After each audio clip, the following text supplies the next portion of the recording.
Música Tessen Retrospecto.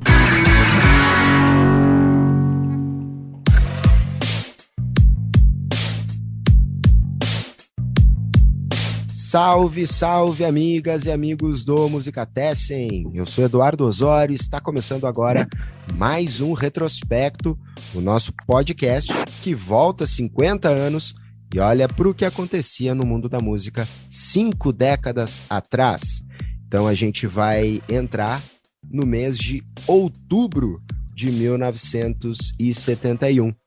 Antes, sempre lembrando, nos sigam lá pelo Instagram, no @musicatessen, nosso Facebook, canal Música Tessen, tem também o canal do YouTube, para quem está ouvindo, por exemplo, pelo Spotify, o podcast também é publicado lá no YouTube, e ainda tem a nossa campanha de financiamento recorrente no Benfeitoria Clube do Música Tessen.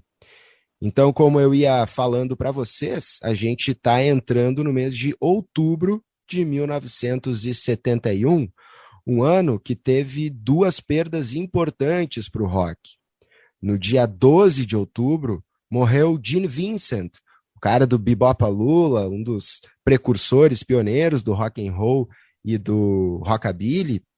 Morreu jovem, com 36 anos. Ele estourou uma úlcera dele, e aí ele teve hemorragia interna, parada cardíaca, enfim.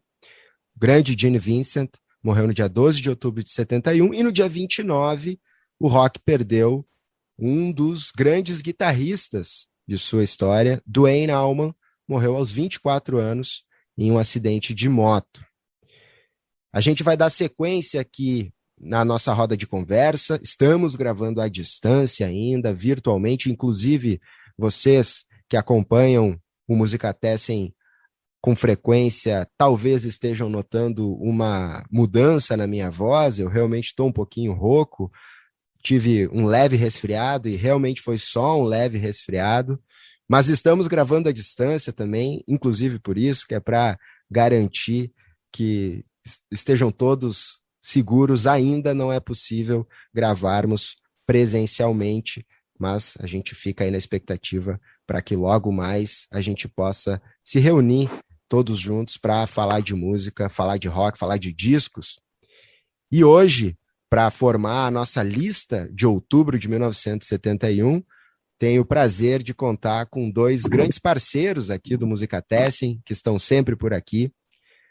Lúcio Brancato está junto com a gente mais uma vez, e Marcelo Parker também está por aqui. Lúcio, obrigado mais uma vez pela parceria. Fala, Eduardo. Fala, Marcelo. Olá a todos e todas. Prazer sempre. Pode chamar que estamos sempre na área aí para discutir esses grandes álbuns e esse grande ano, né? Marcelo Parker, mais uma vez, muito grato com a tua presença por aqui. E aí, pessoal, tranquilo? Sempre um prazer falar sobre esses grandes anos da história do rock e da música pop em geral. Maravilha. Bom, a gente em seguida está entrando na nossa lista final, qual o disco de outubro de 71 que a gente escolheu como o melhor. Antes, deixa eu dizer que eu passei para o Lúcio, para o Marcelo, e eu também, né, fiz a minha lista, a partir de uma lista prévia de 45 discos. E aí, os 10 com melhor pontuação entraram na lista final. Ao todo, nós três citamos 20 discos. Então, daria até para fazer duas listas, né? E teve apenas duas unanimidades, até foi pouco, porque como a gente está só em 3 nesse episódio, né? Também a gente está mais uma vez só entre 3 aqui. Normalmente, quando tem menos pessoas, é mais, digamos, fácil ter discos citados por todos, né? Quando tem um quarto integrante, aí normalmente fica um pouco mais raras as unanimidades. Mas só teve 2 discos que foram citados pelos 3, e a gente vai descobrir logo mais quais são. Dessa vez, nenhum disco brasileiro, mas uma lista bem variada do ponto de vista geográfico. Tem um disco italiano, um disco da Irlanda do Norte, um disco holandês, 3 ingleses e 4 americanos. Mas, apesar dos discos lá dos Estados Unidos estarem em maioria nessa lista, o campeão, mais uma vez, ganhando já, eu nem perdi a conta de quantas vezes a Inglaterra leva o primeiro lugar da lista dos melhores discos de todos os meses que a gente já passou por aqui. Sai Então, coisa boa dessa ilha aí, hein? parece que tem um pessoal que faz música legal por lá, né? Diz que tinha uma turminha boa lá que agitava. Então, sem mais delongas, a gente entra agora nos discos que estão fazendo 50 anos e na nossa lista dos melhores discos de outubro de 71. Discos cinquentenários.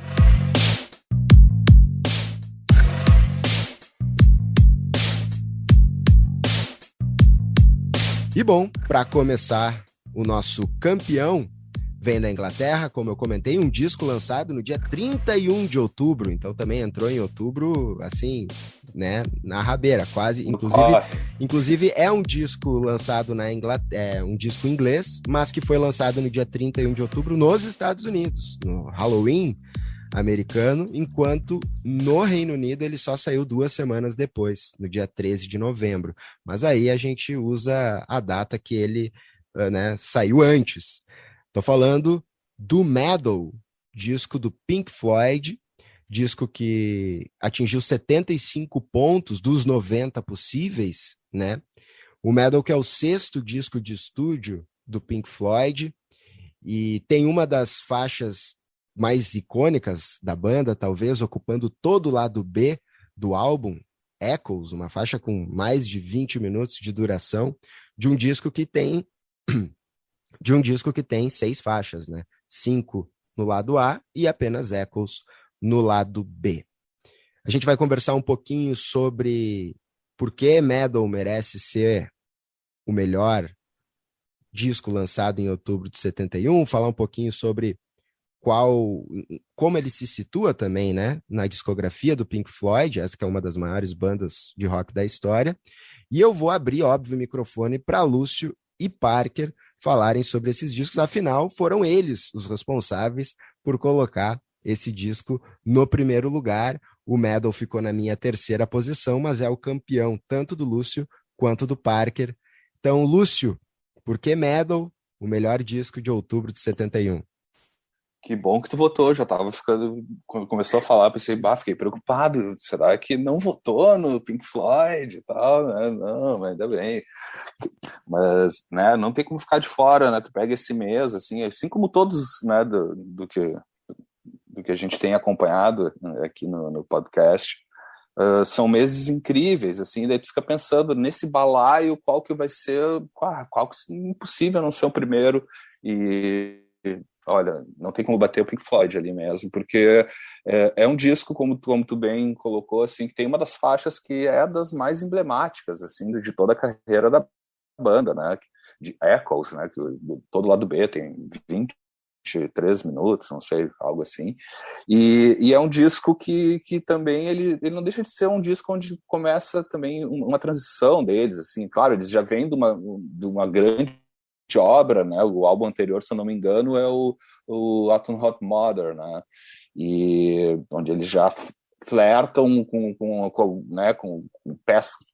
praticamente peça sinfônica, né? E usando instrumentos de orquestra, o que de alguma maneira eles fazem isso também no Echoes não deixa de ser, a gente pode dizer, como uma peça sinfônica também, assim, só que né, é a banda ali, né, são eles ali com alguns sintetizadores, mais baixo, guitarra, bateria e tal, e é um disco que ele já começa a perceber assim que o domínio total assim da banda no estúdio, né, eles já começam a brincar ainda mais, né, com a tecnologia também, o que, né, de alguma maneira vai abrindo melhor ainda, né, o caminho que desemboca ali no Dark Side of the Moon, né, mais para frente. Mas eu acho que aí é bem essa transição, assim, porque eles têm ainda um lado da psicodelia ainda, de alguma maneira, né, dos anos 60, né, dentro do álbum, mas eles já flertam ali ainda mais com space rock, né, mas não deixa de ter também algumas coisas vaudeville, que remete, inclusive, ao primeiro álbum, talvez. Então, eu acho que é um disco que tem um pouco de tudo até ali do Pink Floyd e já aponta alguns caminhos que eles começam a explorar com mais intensidade daí para frente também, né? Também de trabalhar peças mais longas, né? De também isso que eu falei, de brincar cada vez mais com os recursos de gravação, né? É um álbum, enfim, fundamental, né? Tá entre claro, a gente acaba puxando muito, né? Por Echoes, assim, né? Ser a grande faixa, né? Em todos os sentidos nesse caso. Mas as pessoas sempre se lembram desse álbum por Echoes, né? Então, realmente é o grande destaque do álbum, não tem como não ser, né? Aquela música boa para radialistas, inclusive, aquele momento que tu pode rodar ela na programação e sair para tomar um café, né, fazer qualquer outra coisa e tal.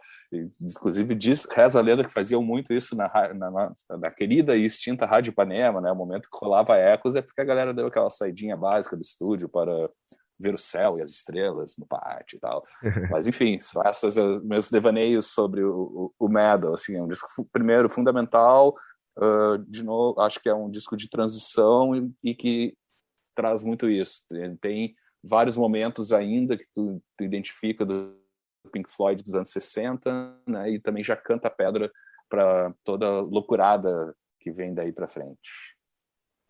Com certeza, Lúcio. Acho que o Lúcio fez um apanhado bem interessante, né, dessa contextualização do Meddle e dessa importância dele na discografia do Pink Floyd, dessas características dele. Echoes certamente é a música destaque do disco, não que seja a minha favorita, isso a gente fala talvez um pouquinho depois, mas só falando do ponto de vista da nossa playlist, né, que tem a playlist do episódio, eu pensei digo, vou colocar Echoes, Echoes que é a música, né, mais importante e tal, não tenho, mas aí eu pensei, bom, deixa eu pegar uma outra faixa aqui, porque começar uma playlist com uma música...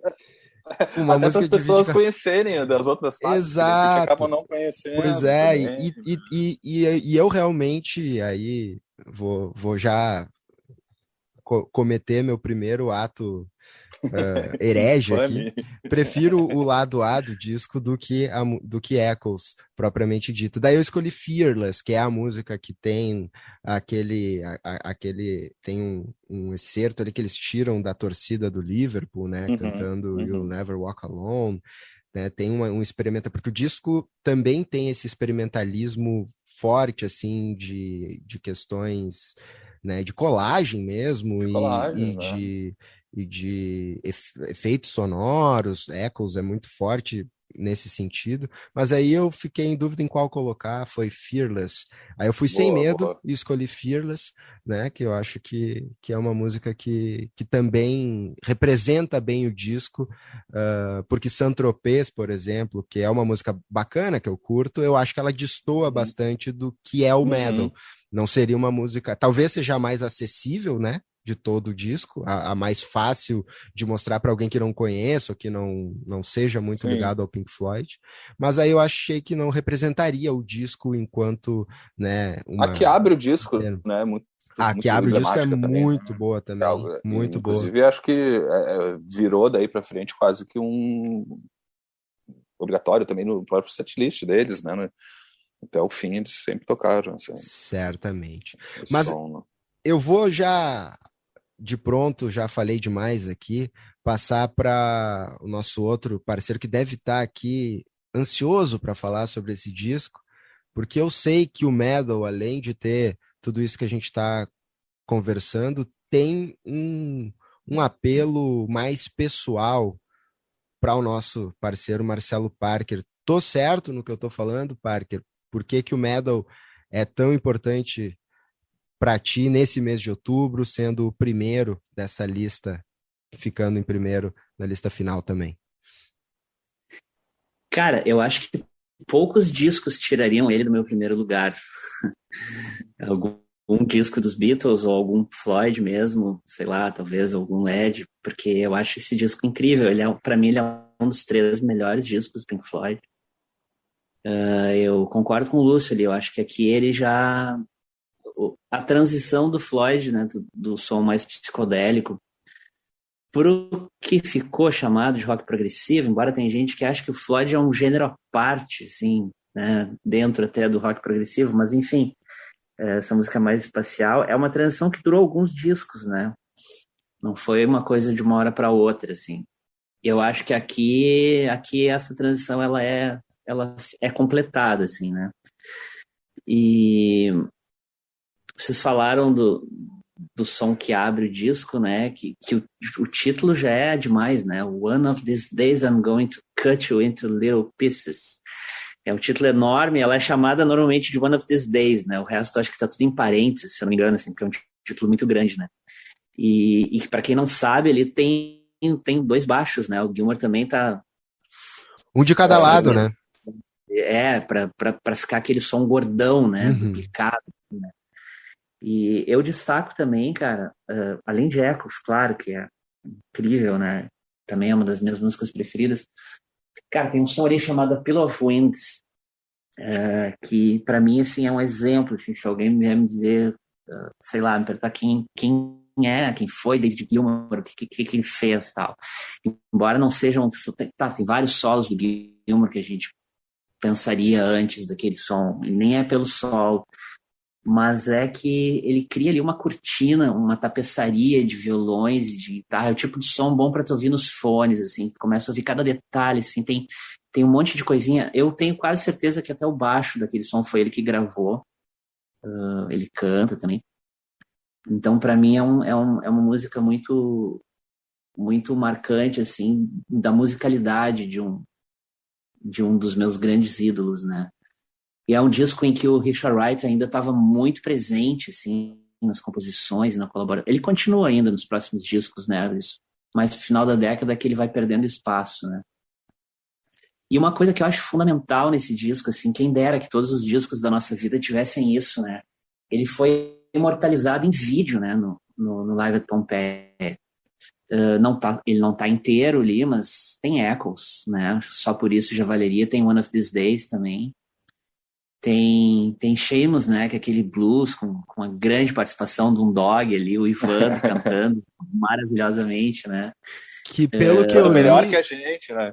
Que pelo que eu andei lendo, não sei se confirma, é o dog do Steve Marriott. Exatamente, cara, exatamente. Eu queria dizer, eu já li isso também. Ele foi emprestado para a banda. Então o Steve Marriott estava na gig por ali, em volta, passeando com o cão e disse, bem... Olha, pelo menos o cachorro dele estava. E que é uma grande brincadeira essa faixa, né? Ela tem um ar mais descontraído, né, também. Quando tu falou que Saint-Tropez destoa, eu pensei nessa também, Sim. né? Porque são 2 tons meio à parte no disco, né? Mas assim, embora o nome Pink Floyd já nos remeta a uma sonoridade específica, a banda sempre foi muito, muito versátil, né? Tem uma série de sons, tem sons que são pesados, tem rock and roll, em qualquer disco tu vai achar umas coisas assim, é que a gente fica sempre com uma sonoridade mais marcante, né? A coisa dos teclados, da guitarra do Gilmour. Eu acho que nesse sentido eles eram muito, muito Beatles, assim, uma banda muito, muito abrangente em termos de musicalidade.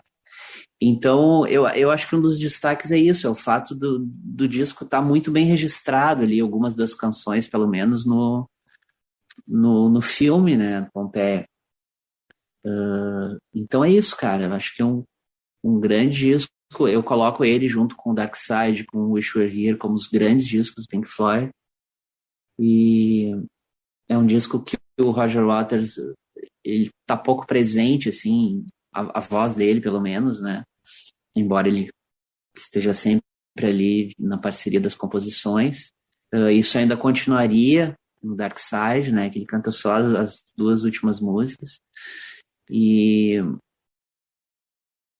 acho que só mais pro final mesmo, ali no The Wall e no Final Cut, é que ele de fato assume como...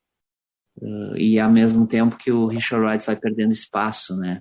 Mas aqui eu acho que a banda tá muito banda ainda, né? Como conjunto, as parcerias, e eles trabalhando juntos, né? De uma maneira muito, muito criativa. Descasso. Sim, dessas 6 faixas, 3 são assinadas pelos 4, né? Daí tem só a Saint-Tropez, que é a única que o Roger Waters canta e é assinada por ele. E aí tem ali a Pillow of Winds e Fearless, que é do Gilmour, mas com coautoria do Waters também. E eu gosto muito, eu acho que, né, também não é novidade, dos vocais do Gilmour.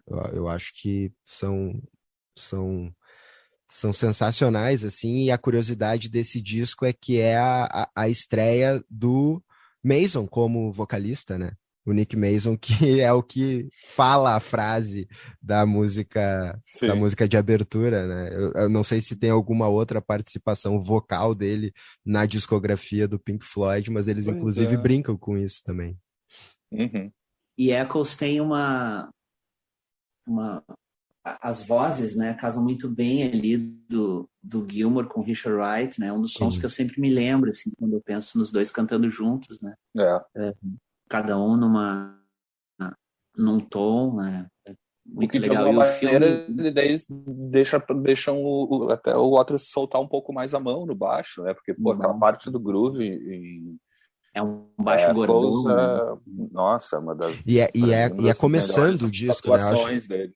e começa o álbum com esse Aham. dos dois lados o baixo pegando ali, É. é algo que eu sempre tento imaginar, algo que é difícil porque eu não tenho, sei que o, o Lúcio tem, mas eu tento imaginar lá, 50 anos atrás, saiu o disco e aí a pessoa pegando o vinil e botando ele para tocar, Sim. né? E começando com esses baixos e tal. Eu só escuto pelos esse streaming, né? disco, Como eu consigo. Mas deve ser uma experiência foda também, né? esse disco, assim como o Dark Side é conhecido como o disco do Prisma, esse é o disco da orelha, né? Ah, Sim, sim. é verdade. Aham. É o famoso disco, assim como tem o disco da vaca. Também. E sabe qual é a loucura? Eu, por muitos anos, eu não chamava nem disco da orelha, porque eu acho até hoje, assim, quando eu vejo a capa de primeira, assim, parece também um ratinho, se vocês prestarem atenção. Cara, eu sempre vi um nariz ali. Eu via sempre um rato, assim, um ratinho branco com olho preto, assim, sabe? Né? Vou procurar o rato, não pensei nisso. Olhem, vejam a capa e tentem achar o rato. Exatamente. Fica o desafio para o pessoal no Fica o Instagram. desafio. Depois eu publico a capa, sempre publico a capa É. dos discos que passam por aqui. Mas é isso. Medal do Pink Floyd, então, nosso grande campeão de outubro de 1971. Disco lançado no dia 31 de outubro daquele ano. O 6º álbum do Pink Floyd, lançado pelo selo Harvest Records, produzido pela própria banda, disco que tem Echoes, mas na nossa playlist Fearless é a música que está representando o disco por lá. Caso vocês queiram retomar alguma coisa do Pink Floyd, sabe como é, né? Que a conversa é solta. A gente vai seguindo um roteirinho, mas se quiser retomar alguma coisa no meio da conversa, não tem problema, porque a gente vai Eu acho que completar. agora a gente para e faz uma audição comentada de Echoes. Pode ser, fazendo uma análise de cada parte, é uma boa ideia, inclusive.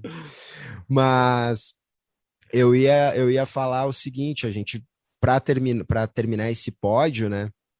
A gente aí vem com 2 discos dos Estados Unidos, e aí é um pódio que se formou de uma forma bem interessante, porque o segundo lugar foi montado por Lúcio Brancato e Marcelo Parker, e o terceiro lugar é meu, basicamente. Em segundo lugar ficou o Curtis Mayfield com Roots, o disco lançado em outubro de 71 também, que foi o segundo lugar do Lúcio, se eu não me engano, e o quinto do Parker, ou o contrário. Agora eu não vou lembrar quem botou em Foi o segundo e meu quem segundo, botou. meu segundo. Então, o segundo do Lúcio e o quinto do Parker. E em terceiro lugar ficou o Don McLean com American Pie, que foi o meu primeiro lugar e não foi citado nem pelo Lúcio nem pelo Parker, e eu não citei o Curtis Mayfield. Aliás, o Medal do Pink Floyd é uma dessas unanimidades que tem na lista, né? O Roots e Uma das o American. poucas, né? Uma das poucas, tem só mais uma que a gente vai ver mais para frente. O Roots e o American Pie não foram unanimidades, mas a gente começa, obviamente, falando desse segundo lugar, que, para ser sincero, o Roots chegou a figurar na minha lista, ele não entrou por essas coisas, assim, poderia ter entrado sem problema nenhum. Ele esteve, como eu falei, né, na minha lista, e no fim das contas eu acabei tirando ele. Não reescutei, talvez se eu tivesse reescutado ele teria entrado, mas é isso. Curtis Mayfield foi o segundo lugar do Lúcio, então é óbvio que eu abro para ele começar falando sobre esse disco um pouco, e depois o Parker, assim, na sequência, já pode emendar e falar um pouquinho, já que o Parker também mencionou o Roots. Diga lá, Lúcio. Então, cara, acho que eu até já comentei numa outra participação, acho que, se eu não me engano, era o Curtis Live, que é de 71 também, em algum outro mês. Passou pela minha lista ou na lista final, não lembro. É provável. Mas eu me lembro de ter falado, e eu repito isso sempre que eu falo de Curtis Mayfield, assim, que ele é daqueles poucos artistas que tu pode pescar qualquer disco da discografia dele que não tem erro, são sempre discos da mais alta qualidade musical, né? Também de mensagem, de letra. Ele tem, e isso também vem até da banda, né, anterior, né, antes dele partir para a carreira solo, que é os Impressions, que ele é a qualidade vocal dele, ele tem uma suavidade na voz, assim, né? Ela quase um falsete, né? Ou um falsete, eu não sei tecnicamente, assim, mas é um agudo que funciona muito bem para quando ele quer fazer uma música mais melosa, mais romântica, né? Mais no namoro, quando também letra, quando ele coloca, né, e tem muito isso na carreira dele, né, de questões sociais também e tal, né, de letras engajadas, e ele é um cara que é exatamente isso, assim, não tem disco ruim, e o Roots, por sinal, é um dos melhores, assim, se eu não me engano, é o segundo ou terceiro, é o segundo álbum dele, da carreira solo, se eu não me É o engano. segundo álbum de estúdio, ele começa em De estúdio, 70 né? com o Curtis, aí lança o disco ao vivo que Uhum. tu mencionaste, e aí lança esse em outubro. Isso. E é um álbum, enfim, assim como todos, né?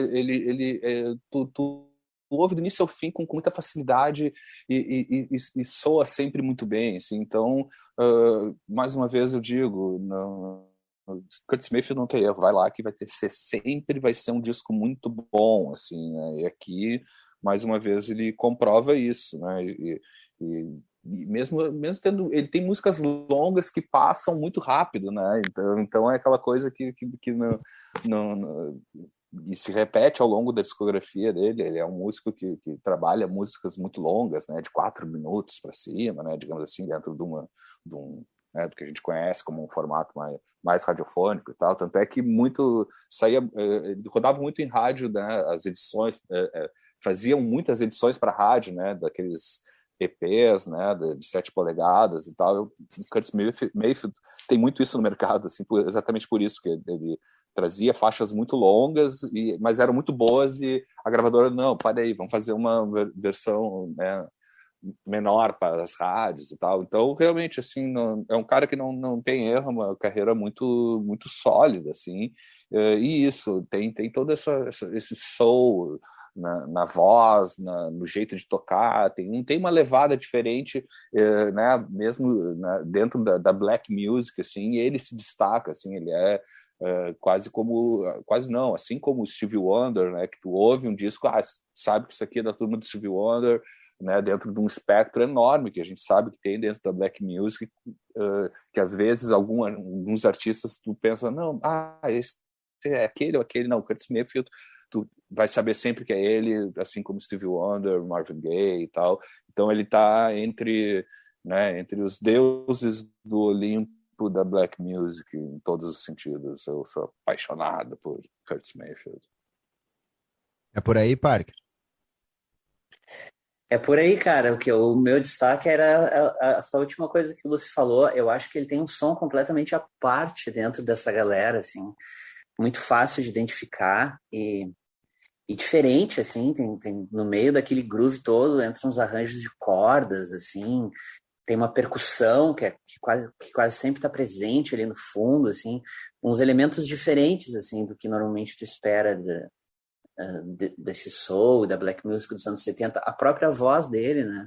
Você pensa assim, um negro americano que canta soul, tal, tu faz uma imagem sonora na tua cabeça, assim, aí tu vai ouvir a voz dele, não é como tu imaginou, tem um agudo, e é uma voz doce, é uma voz muito, parece que ele tá sempre cantando com leveza na alma, assim, embora as letras, como o Lúcio falou, sejam muito fortes, né? Boa parte delas. E usa muito falsete também, como o Lúcio comentou. Então, assim, um timbre que vai muito mais para agudo do que para o grave, né? Então, eu acho que ele ocupa um nicho à parte, assim. E esse disco é cheio de clássicos, né? Tá olhando aqui, pô, tem Get Down é um clássico dos anos 70. Beautiful Brother of Mine, We Got to Have Peace, que é uma música linda, tem aqueles discos com cara de coletânea, né? É verdade. Então, assim, ele é um dos meus artistas preferidos desse estilo e acho que faz um som completamente diferente dos seus pares. Maravilha, Got to Have Peace, que o Parker mencionou, é a faixa que tá lá, representando o disco na nossa playlist. E o pódio se completa, então, com o Don McLean, American Pie, que é o principal disco dele, né? E aí foi o meu primeiro lugar, e o Don McLean faz um som que eu gosto muito, né? Que é esse som mais folk rock, mais melancólico, com arranjos de cordas, que eu acho incríveis desse disco aqui também. E é o disco que tem a música mais conhecida dele, né? Que é American Pie, a música que ele fala sobre o dia em que a música morreu, né? Que é relacionado lá ao dia da morte do Buddy Holly, né? O dia que o Buddy Holly faleceu. E ele tinha 13 anos de idade quando aconteceu o, o acidente lá e isso impactou ele e ele acabou colocando isso nessa música em que ele repete, né? The Day the Music Died, algumas vezes na música. Mas essa música, ela tem 8 minutos e tanto também e foi dividida em duas para tocar nas rádios, essas coisas também. É um Mas progressivo folk. mas nem é a música que eu mais gosto, talvez até pelo fato De ter tocado tanto, de né? ter tocado muito. Eu acho que ela é uma dessas músicas que quase saturaram para mim, assim, não chegaram a saturar. A gente comentava isso no episódio de setembro com Imagine, por exemplo, do John Lennon, que é uma música que saturou, assim, de tanto que toca, e tantas outras, acho que tem essa característica. American Pie meio que saturou para mim nesse sentido. E eu acho o outro single do disco, para mim, é a música mais linda, que é a música que ele escreve pro Van Gogh, que é Vincent, que também é conhecida como Starry, Starry Night, que é uma música dessas que eu consigo ouvir ela em looping, assim, e ela me toca muito, a melodia dela eu acho linda, linda, a letra eu acho incrível, assim, dessas músicas que eu também eu vou às lágrimas ouvindo. E tem uma outra música do disco que eu também gosto bastante, que é Empty Chairs. E todo o disco tem esse clima que me agrada muito. Algumas músicas um pouquinho mais aceleradinhas, mas essas baladas mais introspectivas também que me tocam bastante. Daí, enfim, eu até um pouco pela falta de tempo assim que a gente tem, eu uso muito para fazer a lista, a primeira audição do disco e daí eu coloco ali uma nota mental e,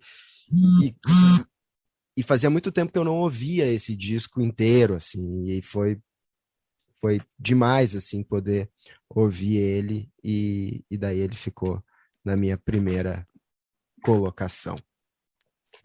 Mas a gente vai dar sequência aqui, depois se vocês quiserem comentar alguma coisa, fiquem à vontade. Eu só vou passar para o quarto e quinto lugar, porque aí o quarto e quinto lugar a gente retoma para vocês, que são dois discos também que vocês colocaram na lista. Eu não cheguei a mencionar nenhum deles. Sobre o American Pie, eu acabei colocando a faixa American Pie na playlist, porque daí tá 8 minutos, não é 23, né? E, Já tinha essa escolha, né? Ou era 20 ou 8. Ah, 8 é curtinho, então, né? e aí 8 ainda dava para colocar, apesar de não ser a minha música favorita do disco. Mas em quarto lugar, um outro disco que eu gostei muito, não chegou a figurar na minha lista, porque quando eu ouvi, a minha lista já estava praticamente feita, e daí não chegou a ter força suficiente para tirar algum disco da minha lista. Mas é um grande disco, sem dúvida, que é o Rough and Ready, do Jeff Beck Group. E em quinto lugar, o disco do Focus, Moving Waves, que também é o segundo deles, né? Também conhecido como Focus 2, que tem a música Hocus Pocus também, que é uma bem conhecida, dessa banda holandesa. É o quarto e quinto lugares. Vocês dois votaram nesses discos. Então eu vou inverter a ordem agora e pedir para o Parker começar falando um pouquinho sobre o Jeff Beck, sobre o Focus. Pode falar dos dois, Parker, e na sequência o Lúcio já traz suas considerações sobre esses dois discos que vão fechar o nosso top 5 de outubro de 71. Vou começar com uma corneta, então, posso? Claro, sempre liberado. Pô, faltou força pro Jeff Beck, cara. O que mais tu quer que ele faça, rapaz? Oh, eu Quase concordo. pau na Pois bateria é. e faltou força. Não me tocou muito assim, a ponto de eu dizer, bah, disco foda, vou botar na lista. Se ele tivesse 15 discos, ele entraria. Mas se eu revisasse a lista, talvez ele entrasse. Isso sempre acontece Mas aqui, né? algo Quando a que não gente... aconteceria, por exemplo, com o Focus, que já é um disco que eu não, assim, passou por mim e não tocou. O Rough and Ready eu cheguei a ponderar, ouvir, pensar e tal. Mas, enfim, corneta aceita, mas corneta justificada também. Tá, cara, então, Jeff Beck Group, essa aqui é a segunda formação, né? E embora a primeira seja mais estelar, assim, né? Tem o Rod Stewart, o Nicky Hopkins, Ronnie Wood, eu gosto mais desses discos aqui, né? Acho que são 2 discos com cada uma das formações, né? E aí depois desse aqui tem mais um que chama só Jeff Beck Group, com essa mesma formação, e aí depois ele já começa a fazer outras coisas, tem Beck Booker and Apps, enfim. Eu acho que nesse disco aqui, cara, ele começa a trilhar um caminho assim que ele vai pegar a partir daí, que é se descolar um pouco do blues, né, que está na base da carreira dele e de todos os músicos ingleses dos anos 60, né? Mas ele é certamente dessa geração do rock, o cara que mais mergulhou na música americana, nas outras vertentes da música dos Estados Unidos, né? Especialmente na black music, que a gente estava falando antes, né? E vem daí a ligação forte que ele sempre teve com Stevie Wonder, por exemplo. E ele é o cara do rock que mais tocou com essa galera, né? Stanley Clarke, o John McLaughlin, que embora seja inglês também veio dessa, né, do jazz, do fusion e tal. E nesse disco aqui eu já sinto isso, assim, eu sinto uma pegada mais soul, ainda não é aquele fusion do Blow by Blow, por exemplo, de 75, mas aqui eu já sinto uma negritude diferente do blues, né? E não à toa, 2 dos 5 músicos dessa formação são negros também, né? Inclusive o vocalista, o Bob Tent, né? Isso, Bob Tent. E, cara, é um bandaço, assim, né? O Cozy Powell, batera, que depois viria a ser o batera da primeira formação do Rainbow, e Whitesnake, enfim, uma longa carreira com um monte de bandas. O Max Middleton, acho que é um destaque também nos teclados. E eu acho um grande disco, assim, eu gosto até mais desses discos, embora a primeira formação seja maravilhosa também. Então eu acho isso, assim, cara. Para mim, esse disco, eu sinto aqui já uma trilha que ele vai seguir, assim, Ele sempre foi um cara que quis pegar caminhos diferentes, né? Mesmo nos Yardbirds, que ele não era o cabeça, como ele passou a ser de toda a carreira dele depois, ali ele já experimentava sons e timbres, efeitos com a guitarra, ele sempre foi um cara que pensou fora da caixa, né? Então, assim, se está todo mundo indo para cá, deixa eu ver o que tem para esse lado aqui. E eu acho que as fontes onde ele vai na música americana, ela sempre buscou outras fontes, né? Que não aquela trilha aberta pelo Clapton, por exemplo, que todo mundo acabou de alguma maneira seguindo, né? Então é isso, cara. Discão é um dos meus preferidos da carreira do Jeff Beck. E o Focus, se quiser falar um pouquinho também pode. Então, para começar, eu sempre falei Focus e Ocus Pocus, tá? Então, Tá, pode ser Focus. Então é Focus mesmo. Não, então vamos não. Eu também não treinei o meu Deutsch. Não, então eu não sei como é que é mesmo. Então é Focus, vai lá. Eu sempre acabo tendendo a inglesificar as coisas, mas devo estar errado. Ou não. Então, cara, eu gosto muito de Focus, acho que uma das grandes bandas do rock progressivo. Esse disco é interessante, assim, porque a exceção da faixa título, Moving Waves, né, que é uma faixa curtinha, e da Ocus Pocus, que o resto do disco, 80% do disco é instrumental, né, praticamente. E mesmo a Ocus Pocus, que tem vocal, não tem letra, né. Tem aquele vocal que eu nem saberia como definir, assim, uma coisa meio operística ali, meio de comédia, né? Eu não sei exatamente como tratar aquilo. E eu acho um grande disco, é o meu disco preferido do Focus, né? É uma banda que tem dois grandes instrumentistas, toda banda é boa, né? Mas, assim, tem dois caras que são os cérebros da banda, né? O Jan Akkerman e o Tis Van Lies. Eu também não sei pronunciar muito bem esses nomes holandeses. E tem um clássico a la Echoes, assim, né? Tem Eruption, que deve ter mais de 20 minutos também, né? Tem James, que é um som que eles sempre tocaram ao vivo, mas Ocus Pocus, sem dúvida, é o som mais conhecido. Eu não sei qual é o filme, cara, mas esses dias eu vi um trecho de um filme, agora, dos anos 2019, 2020, um filme americano, que tinha uma cena de perseguição de um gurizão, o pessoal correndo atrás, e era Ocus Pocus tocando, assim. E eu já ouvi ela em vários lugares, assim, acho que ela já foi trilha de telejornal. É o tipo de som que as pessoas nunca ouviram falar em Focus, mas eu tenho certeza que muitos já ouviram esse som, assim. Ou pelo menos o riff, né? Um riffzão muito...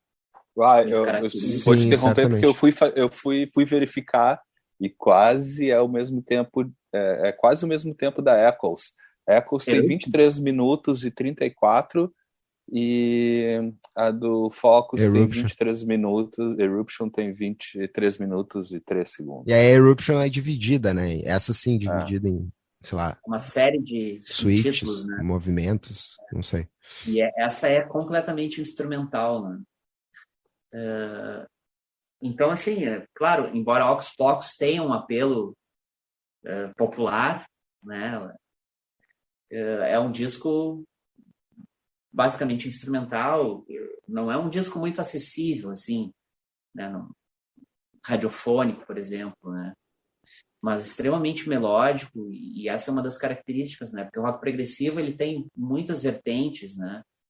E o Focus está ali numa prateleira que é o meu tipo de rock progressivo preferido, assim, com ênfase na melodia, né? Assim, não tem nota jogada fora, assim, tudo está a serviço da melodia, né? Não existe um virtuosismo estéreo, assim. Eu fui dar uma olhada. Começar, quem não conhece a banda e quer conhecer, Moving Waves. Massa, eu fui dar uma olhada, Parker, e a música é usada em vários lugares, né? Vários jogos de videogame, programas de televisão, em comerciais também. Aqui, pelo que eu tô vendo, tem comercial da Nike, do McDonald's que usa. E o filme que tu falaste, pelo que tu descreveu, talvez seja Baby Driver. Não sei se é esse o filme. Eu não vi esse filme, mas eu vi esses dias um trailer, deve ser. E daí, pelo que tu descreveu, um filme de 2017 e tal. Mas maravilha. Lúcio, é contigo aí agora, Jeff Beck e Focus. Uhum. Fica. Vou seguir o embalo do Focus, então, porque também é das minhas bandas prediletas, né? Eu sou apaixonado por rock progressivo de maneira geral. E o Focus sempre ele tem um ar assim, bem como o Parker falou, assim, dentro do próprio rock progressivo tem, né, zilhões de vertentes, assim, né? Às vezes até a gente não consegue definir assim muito bem o que realmente é o rock progressivo e tal, assim, mas sempre a gente cai nisso, né? De grandes suítes, né, que conversam de alguma maneira, pelo menos em formato, com uma música erudita e tal. E o Focus, eu acho que ele tem muito isso, né, que o Parker trouxe, né, da melodia. E eu arriscaria, assim, nem sei se existe esse termo, assim, mas eles têm algo, talvez até pela escolha, né, de instrumentos, né, que tem a flauta transversa também e tal, e sempre um Hammond, eles não variam muito, pelo menos nesse, né, na primeira parte da discografia deles, em termos de buscar muito sintetizadores, né, assim, outros elementos, assim, eles conversam mais com uma formação mais, de instrumentos mais clássica, assim, mas eu acho, talvez por isso, me remete muito talvez a uma música um pouco mais barroca, né? Eles têm um ar barroco assim na sua sonoridade, na sua musicalidade. Não sei se também culturalmente ali pela região né, por ser holandês e tal. Não sei se estou falando bobagem, mas me remete muito a isso. Assim, eu acho que uma das características que torna a banda diferente de tantas outras, assim, dentro desse mesmo gênero, né, que a gente possa chamar de rock progressivo, eu acho que é isso. Apesar de, assim como as outras bandas do rock progressivo, flertar e trabalhar muito bem isso, né, de como se fossem peças sinfônicas, assim, eu acho que o Focus tem muito isso, de trazer uma coisa um pouco mais crua dentro desse mesmo modelo, e talvez por isso me soe com algo mais medieval, mais barroco, sei lá, algo mais campestre às vezes e tal. E também grandes instrumentistas. Eu tive a sorte e o prazer de assistir. Eu vi 2 shows do Focus aqui em Porto Alegre, um no Bar Opinião e o outro no Teatro Dan Higgs. Assim, foi uma experiência sensacional, assim, é impressionante, assim, ver esse potencial, né, tu amplificar isso, essa coisa barroca num show, né, em 2 lugares bem distintos, um no teatro e outro numa casa de shows, assim, é uma experiência, foi uma experiência única, assim, realmente, assim, eu sou muito fã, tenho vários discos deles, mas também recomendo, assim, se quer começar ou procurar entender, ou se tu, né, não quer ser taradinho e ter vários discos, pode ter só esse disco da banda, que já representa muito bem e é muito do que eles fazem daí para frente também. Então é um bom disco de começo, ou começo, meio e fim. Pode ter só ele, que já basta, né? Se tu não é um doentinho pro rock progressivo como eu, que eu já tenho, sei lá, uns 5 ou 6 álbuns deles aqui.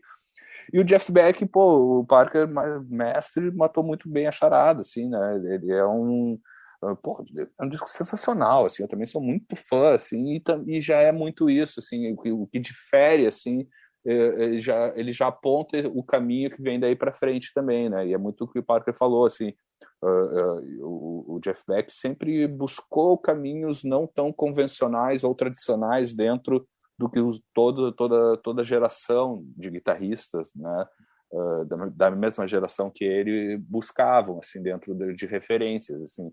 E aí é bem nesse álbum que ele já ao mesmo tempo que ele já aponta um caminho ali mais, né, pro fusion, né, mais para uma conversa mais forte também, com elementos de black music, ele traz já um peso que eu acho que se justifica pelo próprio baterista também, né? Que eu também sou fãzaço dele e das bandas dele, né? Rainbow, Whitesnake, tocou Sabá, enfim, carreira solo do Dio também, se não me engano, Cozy Powell tocou. E então o Jeff Beck não, né, é impressionante, é aquele que não erra o pulo para escolher os parceiros de banda nunca, né? Em toda a sua trajetória, até hoje ele é assim, né? Quando tu vai olhando quem tá do lado dele é só monstrinho, né? Assim como ele. Então, mais uma vez, tipo, claro, né? Se fosse escolher entre Jeff Beck Groups e tal, pô, Ronnie Wood, né? Rod Stewart ali no primeiro e tal. Eu prefiro muito mais a primeira formação, mas aqui eu gosto igual, porque eu acho difícil não gostar até do que for ruim do Jeff Beck, assim, porque eu acho ele sempre um cara que traz muita informação e muito bem dado o recado, assim, e aqui ele comprova mais uma vez que ele é o cara, assim, não à toa que ele é, né, a trinca dos grandes guitarristas, pelo menos para mim, com certeza, o Jeff Beck. E aqui também, acho que também desse direcionamento que esse álbum dá, assim, é também o teclado, né, as teclas vêm de uma maneira diferente, também já apontando pro que vem a seguir, assim, ele se descolando um pouco mais do que seria um blues tradicional, flertando com um pouco de, né, do que viria a ser um hard rock, para ir agora apontando para um caminho um pouco mais até elaborado, assim, apesar de também soar como um disco muito cru, assim, né, mas é muito, muito pegado e tal. Eu adoro. Recomendo. Oi, Edu. Diga, Parker. Não, só fazer um adendo aí, o Lúcio falou da influência barroca no Focus, né? Eu lembrei que assisti uma entrevista no YouTube do Greg Lake, é uma entrevista bem antiga, dos anos 70, assim, e ele dizendo que para ele, pelo menos, assim, o que caracterizava boa parte das bandas de rock progressivo ali do início dos anos 70 é que, ao contrário de boa parte das bandas dos anos 60, o blues não era a matriz original onde eles bebiam, e sim a música europeia, música que a gente conhece como música clássica, né? Embora o classicismo seja um período da música erudita, né? Assim como o barroco, o romantismo e tal. E, claro, tem uma vertente, ou algumas vertentes do rock progressivo que bebe muito no jazz também. Mas muitas bandas, e o Focus é um exemplo, né? A música erudita é a raiz ali, é a matriz de onde os caras saíram, né? E é isso que deu um caráter diferente ao rock progressivo, e na verdade deve ser o que incomoda muita gente, né? Que às vezes nem considera rock. Mas é isso, assim, a influência europeia é mais forte em muitas dessas bandas do que a influência do blues, que é a matriz do rock em geral, né? Muita gente considera a tranqueira do rock, né? Temos amigos que falam isso. Nosso grande amigo Zé Fernando, mas ele tá menos implicante com essas acho questões. Que é tudo fachada. Ele tem as capas dos progressivos na parede. Lá, deve ser. Eu também acho. Eu também acho. Mas vem cá, uma breve curiosidade, né, porque a gente já tá falando em Focus, Holanda. Também não é um berço de muitas bandas, não se conhece muita coisa da Holanda, assim, ou pelo menos. Assim, tem o Shocking Blue. Shocking Blue, que fez bastante sucesso ali, né? Nessa época, né? Também. Os irmãos Van Halen, né? Van Halen. Sim, mas como saiu dali a parada, assim, né?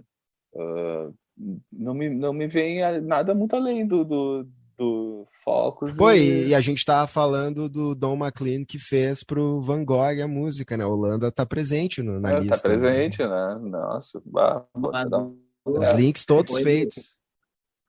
Holanda presente. Super. Oi, diga. Não, então, cara, eu fui ouvir a tua lista, algumas coisas, né? Tá, achei. E aí, uma das coisas que eu vi ali, eu pensei, pô, mais um disco do Earth, Wind and Fire, né? Aí eu pensei, não conheço esse disco, aí botei. E aí achei estranho, mas não é. Menina cantando, ué, que é isso? Aí eu fui olhar, não, é só Earth and Fire. Essa é uma banda holandesa, também não conhecia. Olha aí. Então tá mais uma aqui. E, cara, se a gente for dar uma pesquisada no YouTube ou no Google, a gente vai achar certamente uma série de bandas holandesas. Sim, mas tipo que conhecidas, né? Deve ter. Sim, não chegaram até nós, assim, de Mas, bate-pronto, assim, cara, só me ocorre essas duas, assim. mas essa Earth on Fire eu achei muito massa, não entrou na minha lista, mas eu acho que vale a pena dar uma ouvida, cara. Se não ouviu, muito legal o som. Ó, Vou atrás, vou atrás. já fica aí a dica. A gente fechou o nosso top 5 e agora a gente vai para os discos da posição da sexta à 10ª posição. Aí eu vou fazer aqui uma passada rápida sobre eles e aí depois a gente abre para vocês falarem, porque daí normalmente são discos que às vezes um escolheu, o outro os outros Uhum. não chegaram a escolher, aí fica uma coisa um pouco mais livre, não precisa falar de todos, mas claro que está à disposição para vocês, se quiserem falar de todos, não tem problema. Mas em sexto lugar ficou a nossa outra unanimidade, e aí é algo interessante, né? Porque os três citaram o First Light do Fred Hubbard, só que não em posições muito altas, no cômputo geral ele ficou em sexto lugar. Em sétimo, aí um disco que eu coloquei na lista, que é o do Fabrizio de André, Non al denaro, non all'amore, né al cielo, cielo, não, meu italiano não é muito afiado. Em oitavo, o Van Morrison com Tupelo Honey.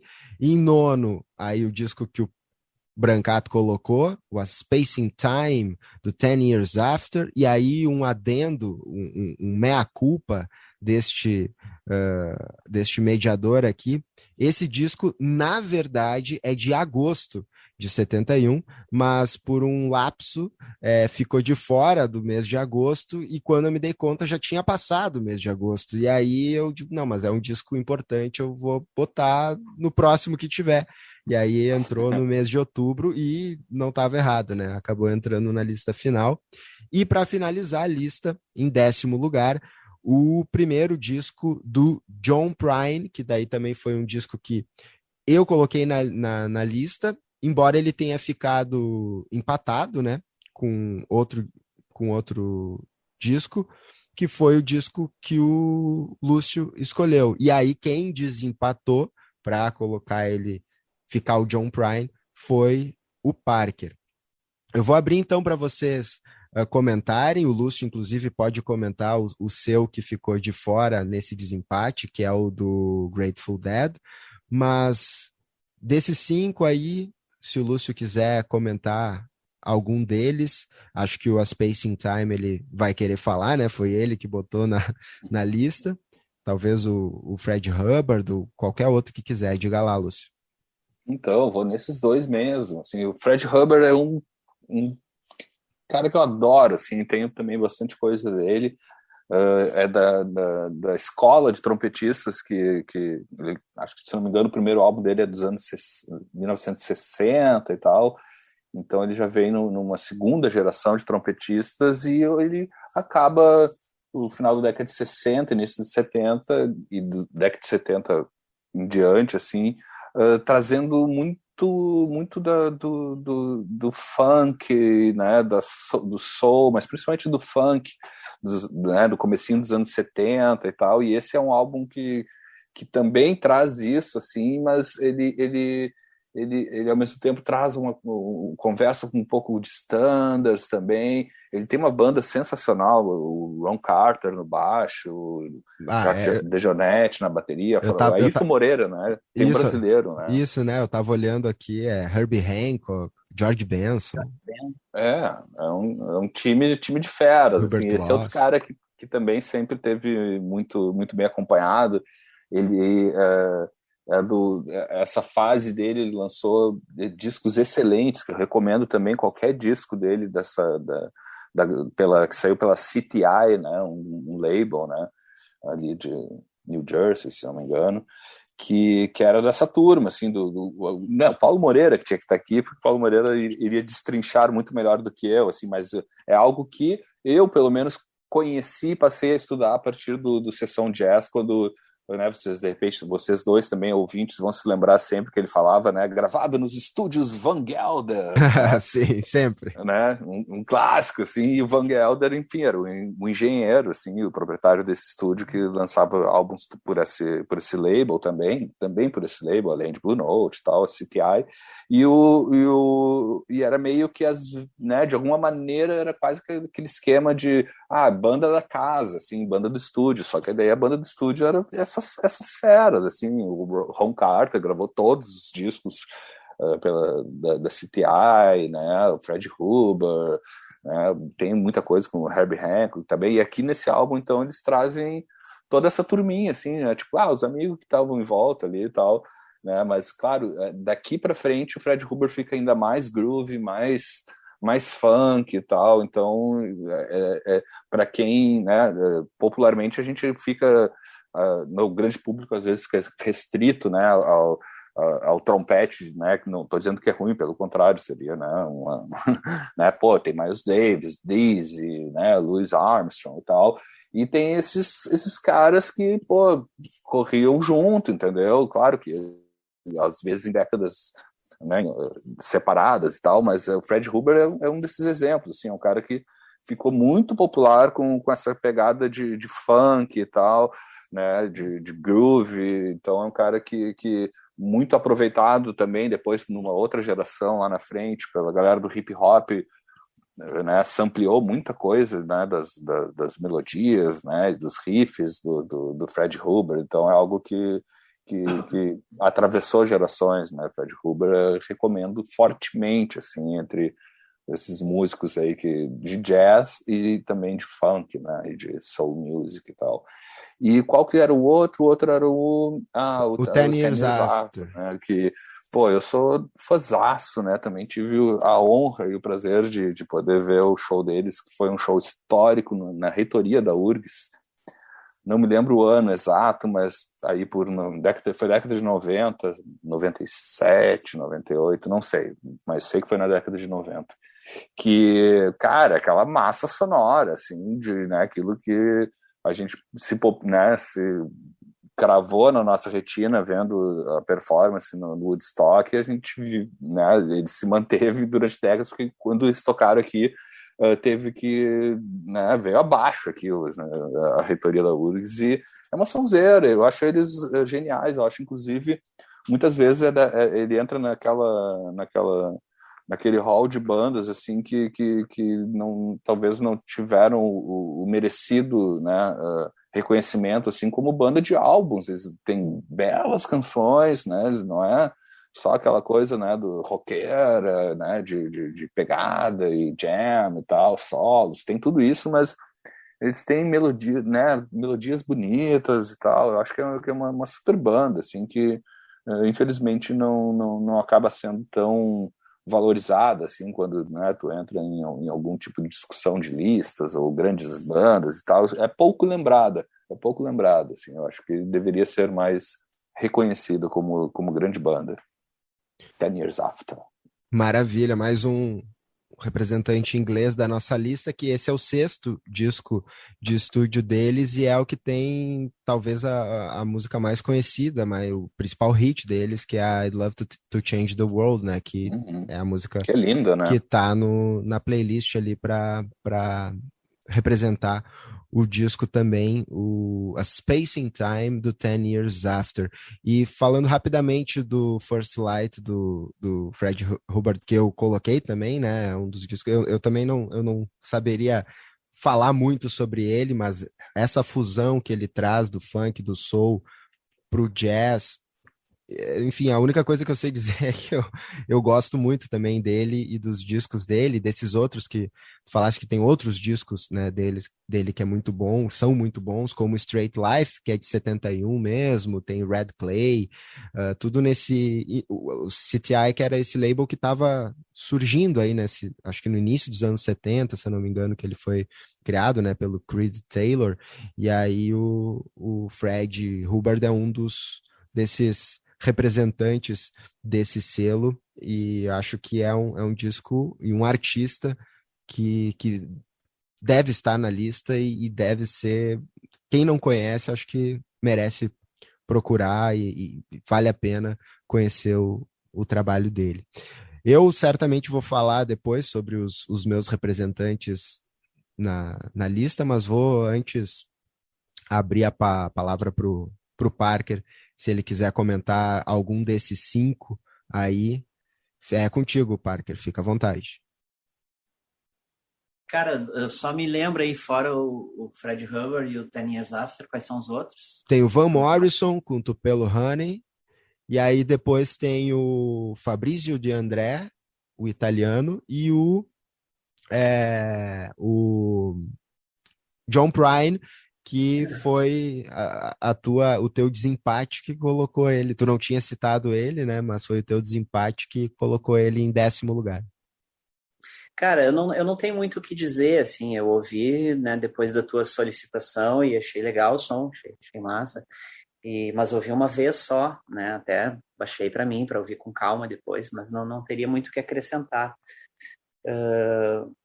O Van Morrison, pois é, cara, também não sei muito o que dizer, assim, deixa eu ver, sempre que eu ouvia falar nele, eu ouvia falar no Astral Weeks, né, que eu gosto, é um disco muito bom, acho que de 68, se não me engano.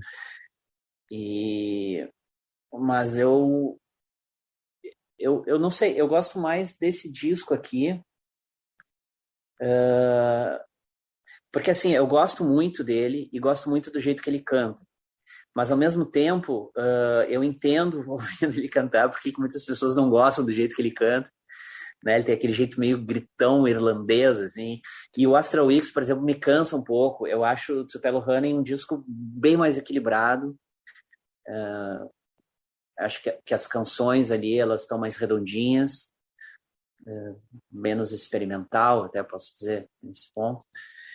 E eu não fiz o dever de casa italiano, tá, cara? Eu tinha visto na tua lista ali, mas eu não ouvi o artista, como é o nome dele mesmo? Fabrício De André. De André. Tá na minha agenda para dar uma ouvida com calma depois. Eu não botei. Ficava difícil falar o nome, daí não dava. Eu não botei, cara, na minha lista Ten Years After, mas eu gosto. Eu também estava presente no Salão de Atos, foi um showzaço. Aliás, bons tempos de show no Salão de Atos da URGS, né, cara? Uhum. Depois que construíram o Teatro do SESI, que, claro, é muito maior e melhor e tal, mas os shows sumiram ali, né, cara? Era bem mais pertinho. E teve muito, né? Nos anos 90, teve muitos shows, cara, ali dessa turma, assim. Marílion, nem sei quantas coisas eu vi ali. MPB, vi muita coisa. Uhum. E Ten Years After me lembra exatamente, cara. E era um tempo que eu tinha uma câmera de vídeo pequenininha, às vezes eu levava, assim, meio camuflada. Em algum lugar, cara, eu tenho uns 15 minutos daquele show gravado. Nossa, queremos! E se eu não me ingresso engano, cara, quadrado na parede. Ali, I'm Going Home by Helicopter, né? O clássico que eles tocaram no Woodstock. E, cara, o Fred Hubbard, assim, ele realmente, talvez ele não tenha importância pro jazz, né, dos top 3 ali, né, do Miles, do Louis Armstrong, do Dizzy Gillespie, mas ele é um cara tão bom quanto, né, e esse disco aqui é um disco, eu diria que até para quem não tá muito acostumado com jazz, gostaria, assim, porque ele é um disco concordo. muito melódico, ele não tem, né, aquela profusão, assim, de notas, assim, que às vezes tu vê que os caras estão se divertindo muito tocando, mas para quem tá ouvindo não é assim tão bom. E esse disco aqui é maravilhoso, um disco extremamente melódico, né, com umas groovizeiras. E, puta, a lista dos parceiros ali é uma constelação, né? E se eu não me engano, essa informação, eu acho que é dos poucos álbuns onde o Ron Carter toca baixo elétrico. Não sei exatamente se é nesse, eu sei que é em algum dos álbuns do Fred, e teve em outros, assim, mas é das poucas gravações que existem, e é o baixista que mais, né, o cara tá no Guinness Book, inclusive, né, que mais gravou, né, o instrumento, né, o contrabaixo, né, mais registrou gravações, e se eu não me engano, e tem isso, né, ele tocou pouquíssimo tempo, assim, em pouquíssimas ocasiões, tu vai conseguir ouvir o Ron Carter tocando um baixo elétrico, assim, e, se eu não me engano, esse é um dos álbuns onde tem essa peculiaridade, assim, dentro desses instrumentistas.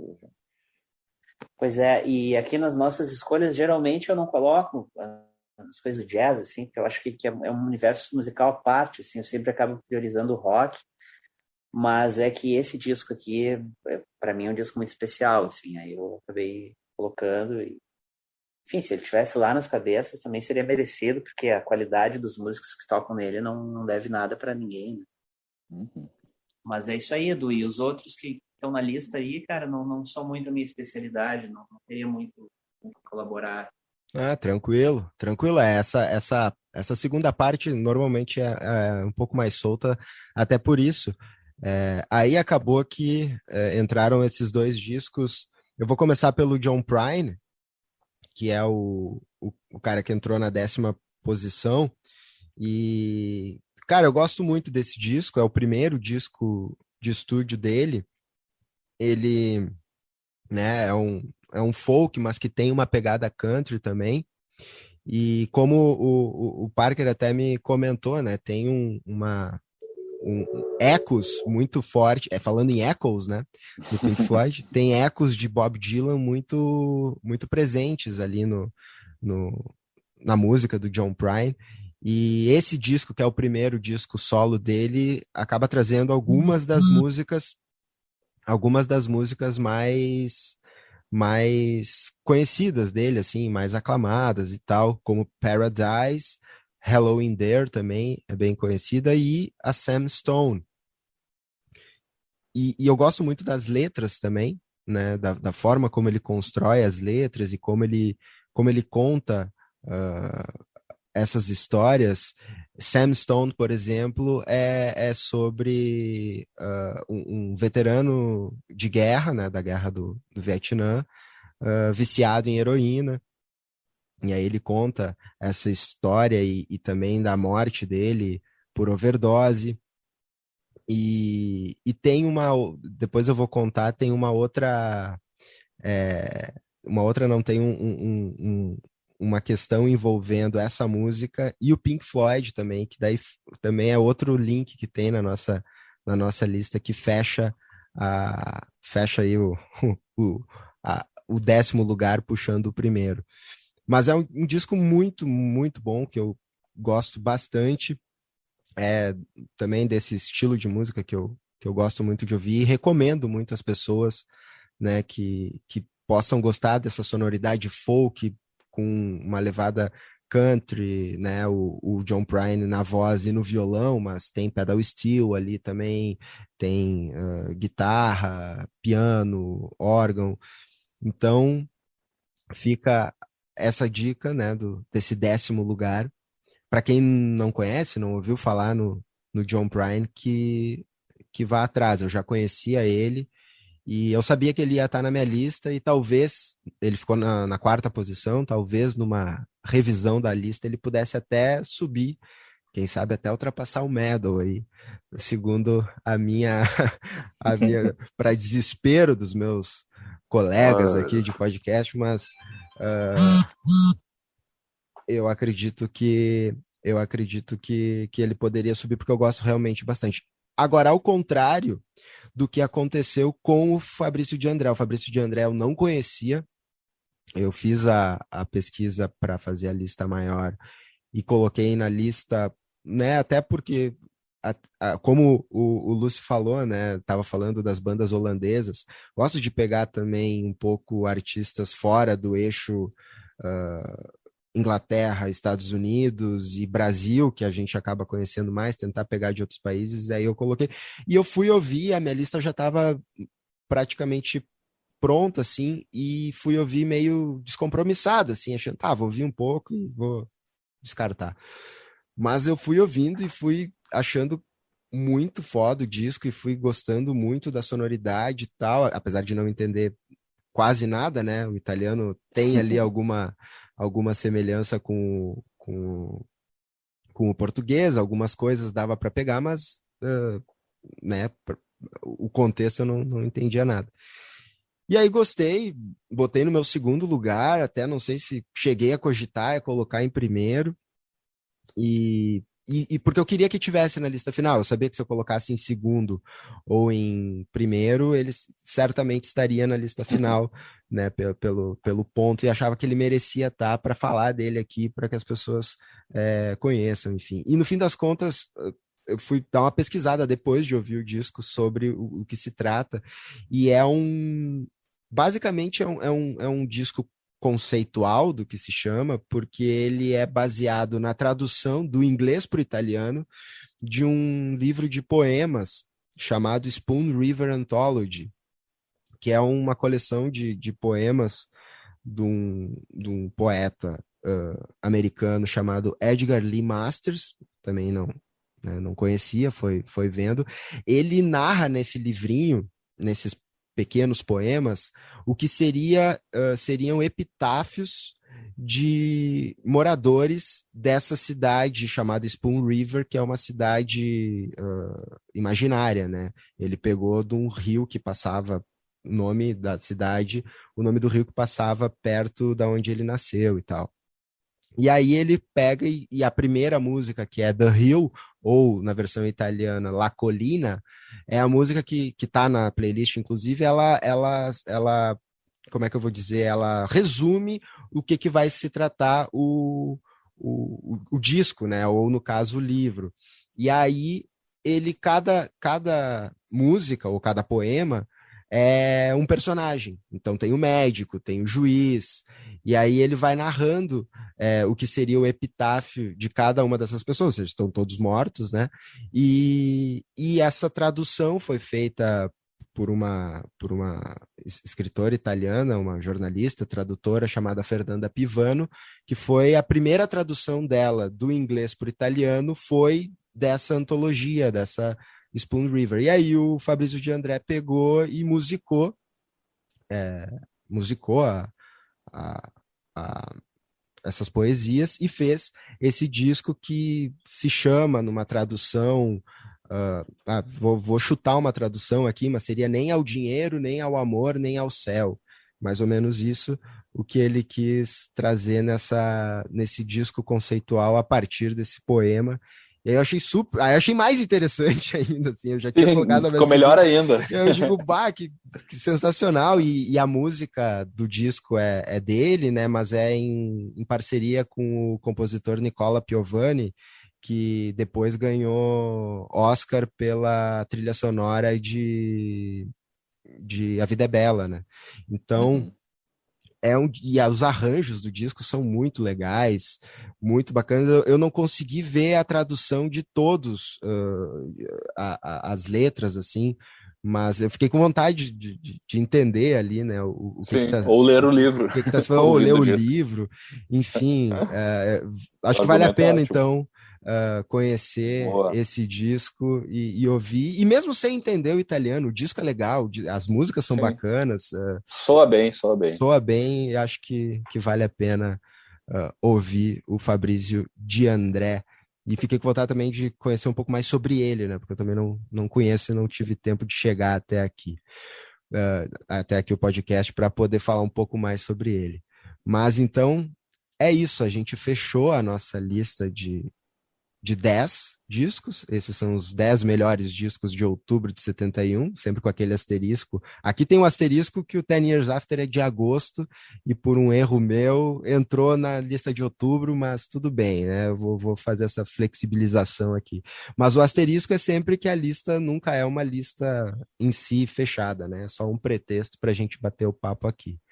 A nossa mesmo muda depois que a gente manda, a gente... Com certeza, é o que a gente sempre começa a ouvir. A gente sempre comenta, mas sempre vem aqui na nossa mente, quando a gente está comentando sobre os discos, fala sobre isso. E aí eu queria então abrir para vocês, se vocês quiserem falar de algum disco que vocês queriam que tivesse na lista e não estava, vocês citaram, vocês botaram lá na lista pessoal, mas não chegou a entrar na lista final, eu deixo aberto caso vocês queiram. Não, esse disco aqui, eu tenho que falar nele. Se não tiver nenhum deles, também sabe, tá dessa vez, confesso que não teria, assim, não fiquei chateado assim, de não ter entrado algum, porque enfim, foram entrando para chegar aos 10, assim, né, entre uns e outros, assim, mas, tem ainda, claro, B.B. King, Ao Vivo em Londres, mas é algo que a gente já tratou aqui, que foi de toda aquela leva de músicos de blues norte-americano que foram para para a Europa no início dos anos 70, né, e juntavam as bandas da cidade, assim, então tem toda aquela turma, né, do Jeff Beck, Page, Clapton, Bill Wyman, enfim, sempre essa galera, assim, mas eu não teria, assim, eu coloquei mais um progressivo, porque eu não me aguento, né, o Van der Graaf Generator, também é uma boa banda de progressivo, mais densa, mais, né, espacial, digamos assim, mas acho que seriam, né, acho que tá redonda essa lista, acho que gostei dela, que tem esses inputs, assim, de coisas mais não tão convencionais, assim, que né, acho que vale a pena para quem estiver ouvindo e para a gente mesmo também retomar essa lista e fazer complementar essas audições, assim, porque eu acho que ficou bem diversa, assim, em vários sentidos, acho que tá muito boa. Baita mês. Vamos para outubro Maravilha. de 71 de novo. É. E aí, Parker, tu também te sente contemplado ou tem alguma injustiça aí que tu gostaria de pontuar? Não, cara, tá beleza. Tinha algumas coisas que ficaram de fora, mas tá tranquilo. Algumas até a gente já falou em outros. Tem o Cat Uhum. Stevens, também já foi contemplado. Pentangle, que é uma banda que eu gosto muito, mas acho que também já entrou, Pô, pelo menos na minha lista. Pentangle eu botei também, eu gosto do Pentangle, entrou na minha lista também, mas não Eu chegou a gosto ter muito. força ali.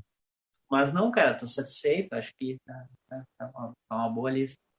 Maravilha. Bom, dos que eu coloquei, eu também fiquei quase 100% contemplado. Só um disco que eu queria mencionar, que é de outubro de 71, tá fazendo 50 anos, e, enfim, não entrou, ficou no meu quinto lugar, então ficou com 10 pontos e aí não chegou a entrar na lista final. É o disco da Dolly Parton, eu gosto dessa Eu sonoridade de gosto, mas canto e agora que tal. tu lembrou, vamos ficar com aquela música na cabeça de novo. Bom, Não fala, mano. faz parte, mas Mas eu Cult of, também, eu adoro ela, Cult- adoro ela. não, é Cult of Many Colors, né, que é o nome desse disco e que é um disco muito importante na carreira da Dolly Parton. A Dolly Parton que é muito confundida nos memes da internet com Ana Maria Braga atualmente, não sei se vocês já viram uma foto atual Não vi. dela, mas assim, se vocês puderem procurar agora e botar Dolly Parton 2021, É 2020, verdade, vocês lembra. vão ver que Faz sentido. já rolou meme fazendo essa comparação. E é um disco massa e importante na carreira dela, um disco que eu gosto muito, né, do som mesmo, eu curto bastante, mas uma coisa que eu acho legal do disco é que, bom, tem essa questão pessoal dela, que Coat of Many Colors, né, seria o casaco de várias cores, tem relação com o casaco né, de farrapos, né, de renda, não é de renda, agora não me vem a palavra na cabeça, Tiras, de retalhos, detalhes. isso, de retalhos que a mãe dela fazia quando ela era criança, e aí tem na letra a história de que os coleguinhas de escola faziam bullying, né? Não se falava bullying Uhum. na época, mas faziam bullying com ela por conta desse casaco, e daí é legal que ela fala na música, né? Não, mas esse casaco foi costurado pela minha mãe, ela me contou muitas histórias enquanto costurava, então, na verdade, ele vale até mais do que o teu casaco. Tem toda Uhum. uma história por trás dessa música, que é a que abre o disco. E na sequência vem uma música chamada Traveling Man, que também fala sobre mãe, só que é uma coisa completamente diferente, é um triângulo amoroso, porque ela cantando, é a história dela se apaixona por um caixeiro viajante, um vendedor, e ela planeja fugir com esse vendedor. E ela diz que não vai falar para a mãe dela, porque o vendedor é um pouco mais velho e tal, a mãe não vai gostar e coisa, mas ela já está preparada para no sábado o caixeiro viajante vai chegar e ela vai fugir com ele. Só que quando chega o sábado, quem foge com ele é a mãe dela, que também tinha treta com. Treta não, Veja tinha, bem. né? Um romance ali. Daí, enfim, são duas músicas que têm o tema materno, mas são duas músicas bem diferentes, né? Com histórias bem diferentes contadas logo no início do disco. É uma curiosidade que eu achei interessante falar e sugeri para as pessoas ouvirem a Dolly Parton. Mas era esse o disco só que eu queria falar. E antes da gente entrar na parte realmente final do podcast, só citar dois discos que estavam na nossa lista final e não foram citados por ninguém, mas mais por um registro mesmo. 50 anos do disco de estreia de uma banda que faria sucesso comercial só nos anos 80, que é o R.E.O. Speedwagon, que até tem um lance meio progressivo também aqui nesse primeiro disco deles, mas eles só vão fazer sucesso lá nos anos 80. E é o primeiro disco dos Doors sem o Jim Morrison, né? Saiu Other Voices em outubro de 71, o Jim Morrison que morreu, né, na metade do ano de 71, dos Clube dos 27, a gente falou isso já se eu não me engano, no episódio de junho ou julho. E aí aqui o Manzarek e o Krieger, eles se revezam nos vocais, e aí é o primeiro disco dos Doors sem o Jim Morrison, e daí acho que tá mais do que explicado porque que também acabou não entrando na lista final, apesar de serem dois baita músicos, acho que, né, sem o Jim Morrison, os Doors perderam muito, né, com certeza. Mas é isso aí que eu gostaria de falar. E agora sim a gente vai para aquela parte final, onde a gente dá uma passadinha rápida pelo que mais tocava, o que estava no topo das paradas em outubro de 71. As mais ouvidas.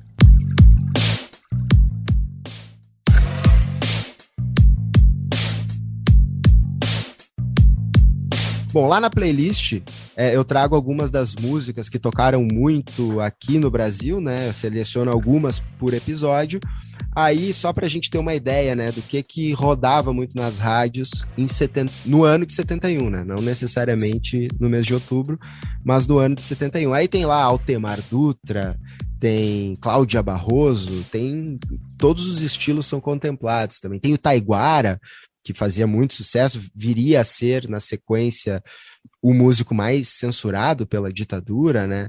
Falando em ditadura militar, tem os Incríveis, que também tocavam bastante naquela música, eles que gravaram uma versão, né, agora também tá me fugindo o nome da música, tem o Demétrios, o Noriel Vilela, que daí esse é um cara que eu recomendo as pessoas buscarem, que gravou 16 toneladas, que é uma versão da música 16 Tons, só que é uma música que em inglês é uma coisa, né? Ela fala sobre os trabalhadores, a exploração de trabalhadores nas minas, e aqui virou um samba, 16 toneladas, outra coisa, depois foi remixada e tal, e é o principal sucesso dele.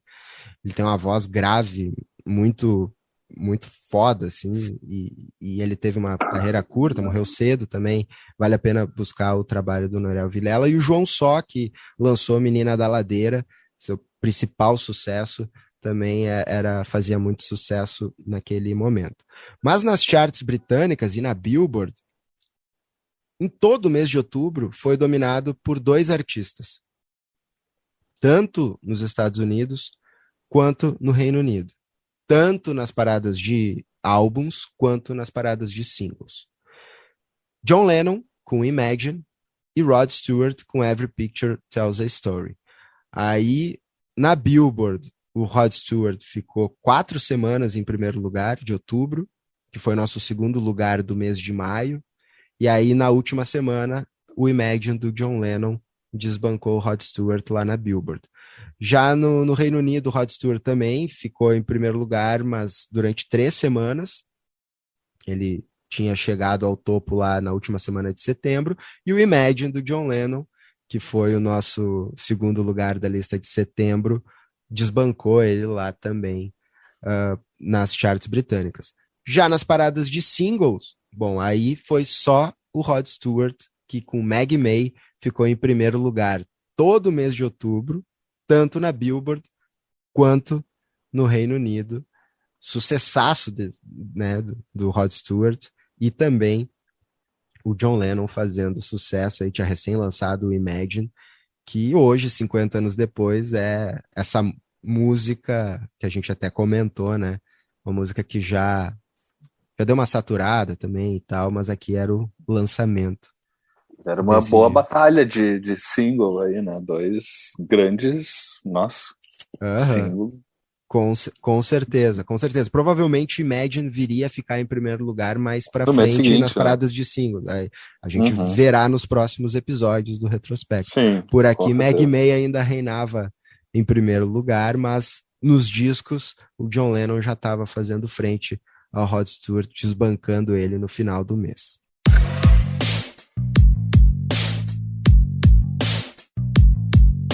E era isso, pessoal. A gente finaliza, assim, o nosso podcast do mês de outubro de 71, com a participação do Lúcio Brancato, participação do mestre Marcelo Parker também, e por isso já vou agradecendo demais a presença de vocês aqui. Trouxemos o nosso grande campeão de outubro, Pink Floyd, com o Medal. Falamos sobre a nossa lista dos 10 melhores de outubro de 71 e já agradecendo a presença de vocês, eu peço para vocês darem aquele tchau para os nossos ouvintes, deixando alguma dica, fazendo no nosso retrospecto um prospecto do que o pessoal pode buscar, pode procurar, que tenha a ver com música, que vocês achem que valha a pena os nossos ouvintes conhecerem. Parker, deixo a palavra contigo. Então tá, cara, mais uma vez foi um prazer ter participado, sabe, pode contar sempre comigo aí. Minha dica, então, vou deixar mais uma dica de um documentário produzido pela Netflix. Não era a intenção inicial, mas agora eu me dei conta que já fica como uma homenagem ao Charlie Watts. Acho que esse é o primeiro programa que a gente faz, né, depois dele ter feito a passagem.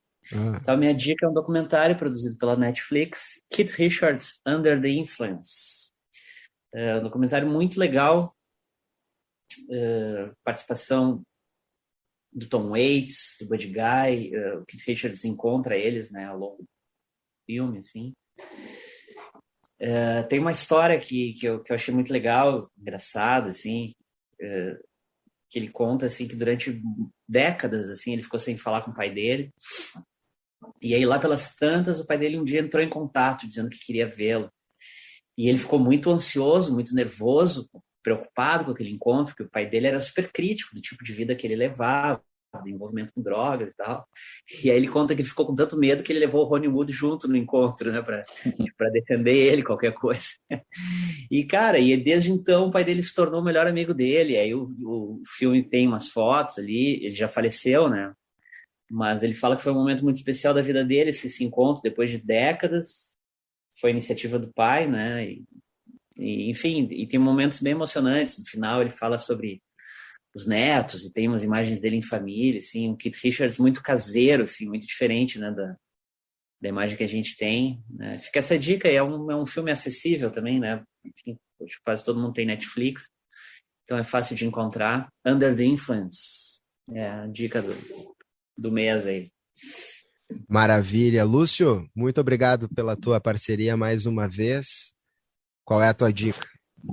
Valeu, Eduardo. Valeu, Parker. Sempre um prazer, sempre bacana a gente trocar e conhecer, né? A gente acaba, eu sempre falei isso também, que é bem interessante, a gente acaba tendo acesso a algumas músicas, alguns artistas que de repente, né, passa batida, assim, é legal fazer esses reviews, assim, só pegando ainda né, se eu não me engano, nesse documentário, né, agora que o Parker falou, né, do Keith Richards e tal, em função também da passagem aí do Charlie, o Steve Jordan, que tá, né, nas baquetas, né, indicação do próprio Charlie e tal, para substituí-lo no começo da turnê e tal, ele também aparece, né, porque ele já vinha tocando, se eu não me engano, o Steve Jordan tá nesse documentário também, tocando a bateria pro Keith, porque ele já tocava, né, nos discos, nos álbuns, né? Disco solo, né? Então, agora eu me dei conta também, tem esse link aí, boa, assim, já fica uma homenagem dupla e tu passa a conhecer um pouco mais, né, o baterista Steve Jordan, que tá fazendo um belíssimo trabalho. E pra dica, cara, eu vou dar uma dica aqui a gente fala, né, sempre de álbuns de 50 anos, eu vou falar de um que saiu, se eu não me engano, cara, se não é a semana passada, há 2 semanas no máximo. É um disco solo de um músico que eu gosto muito aqui, brasileiro, que é o Dade Carvalho. O Dade, conhecido principalmente pelo, né, baixista, né, dos Novos Baianos, A Cor do Som também.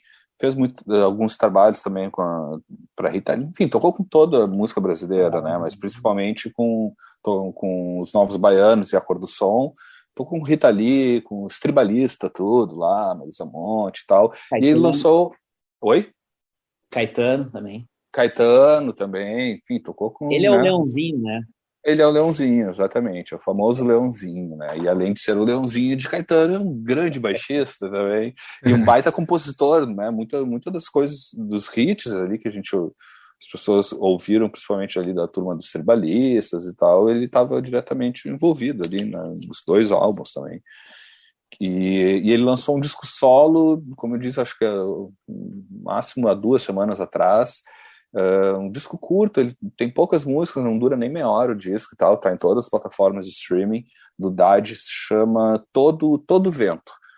Disco muito bom de ouvir, ele, né, tem algumas faixas instrumentais, mas também tem canções, né, ele tem flerta, como ele sempre flertou ali um pouco com a música instrumental, mas tem um pouco de pop brasileiro, tem, quando eu digo um pop de bom gosto, assim, músicas bem trabalhadas, né, hits, tem uns rocks, é um disco que me surpreendeu, assim, eu confesso que eu nunca tinha escutado nenhum trabalho solo dele, com ele assinando como autor e tal, como álbum. Depois, inclusive, quando eu vi a notícia que saiu o álbum, daí eu fui atrás para ouvir, aí que eu descobri que ele já tem também 1 ou 2 álbuns solos, ele não tem muita coisa assim lançado como artista solo, mas com outros artistas, obviamente, e é um disco que eu recomendo muito, tá em eu pelo menos escutei nas plataformas de streaming da vida, tem por aí, escolha a sua favorita e ouça, porque é uma bela audição, e até,